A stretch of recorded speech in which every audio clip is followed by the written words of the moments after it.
दोस्तों, स्वागत है आपका मेरे चैनल पर। दोस्तों, सबसे पहले तो आप सभी लोगों को बधाई जिन जिन लोगों का स्थानांतरण यानी कि ट्रांसफ़र हो चुका है। दोस्तों, सचिव शिक्षा विभाग की अध्यक्षता में शिक्षकों के अंतर जिला स्थानांतरण हेतु दिनांक 24/3/2025 को आयोजित विभागीय स्थापना समिति की बैठक की कार्यवाही। इस कार्यवाही में निर्धारित अवधि में लगभग 1,90,000 शिक्षकों का आवेदन विशेष परिस्थिति में स्थानांतरण हेतु प्राप्त हुए थे। उक्त आवेदनों में 21,284 शिक्षकों ने अंतर जिला स्थानांतरण हेतु आवेदन समर्पित किया है।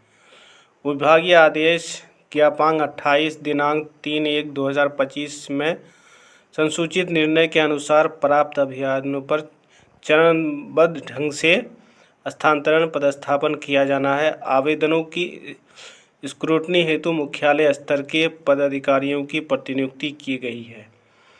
इससे स्पष्ट है कि 51,284 शिक्षक जो अंतर जिला के लिए यानी कि दूसरे जिला जाने के लिए आवेदन किए हैं, उन सभी का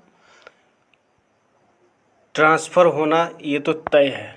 लेकिन अभी आज जो सूची निकली है, जैसा कि मैंने पिछले वीडियो में भी बताया था कि 24 मार्च को सूची जारी की जाएगी, तो आज सूची जारी की गई है, जिसमें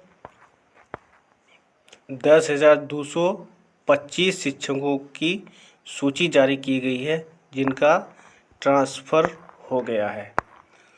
अब उनका इसमें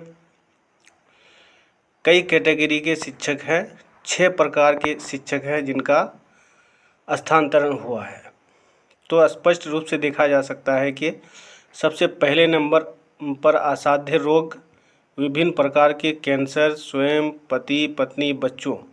इस कैटेगरी में पुरुष शिक्षकों की जो आवेदन थी 113, जिसमें से 113 की का ट्रांसफ़र हो गया। महिला शिक्षिका में थी 113, जिसमें से 113 का सबका हो गया।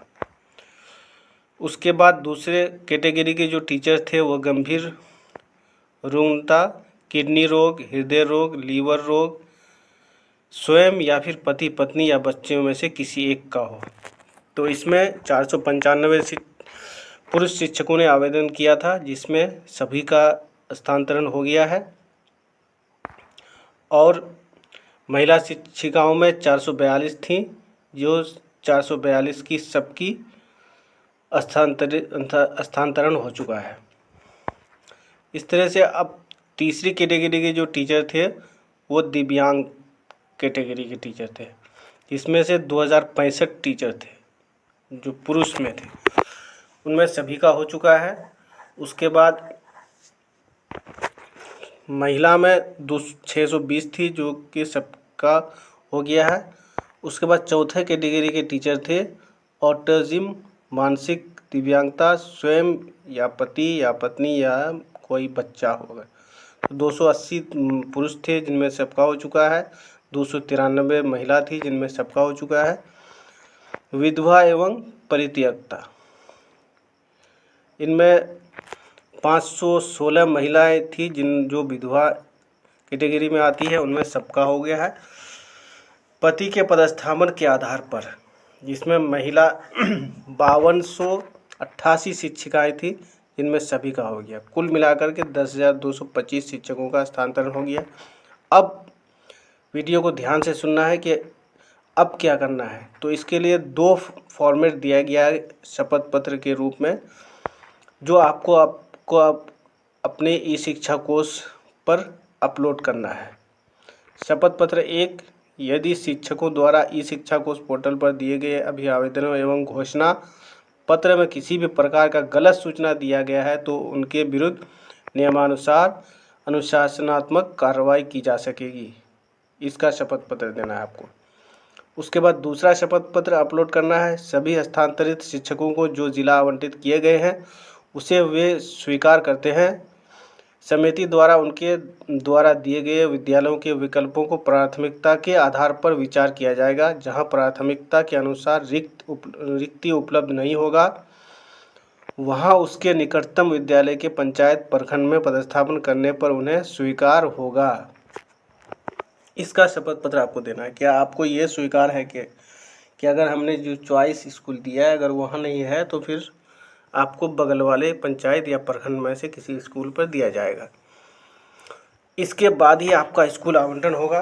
अगर आप ये दोनों शपथ पत्र अपलोड नहीं करते हैं तो फिर आपका स्कूल आवंटन नहीं होगा। और स्कूल आवंटन का जो कार्य है वो 10 अप्रैल से शुरू होगा और 20 अप्रैल तक चलेगा।